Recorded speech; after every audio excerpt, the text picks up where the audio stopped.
हम अभी तो बोल रहे थे ना निकल के बड़ी टेढ़ा बोला मेरा तरीका ना गुस्सा हो गया वो कुछ बोलने जा रहा पर हम उसको ऐसे क्यों नहीं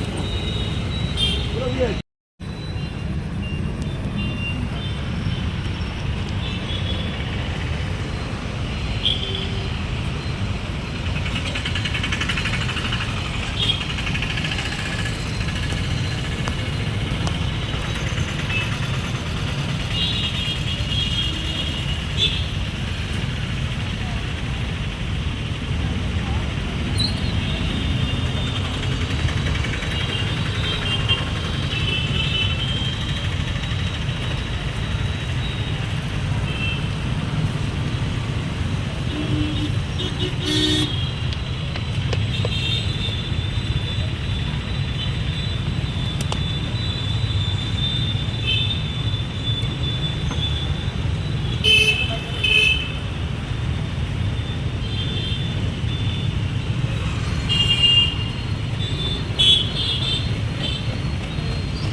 क्या अंकल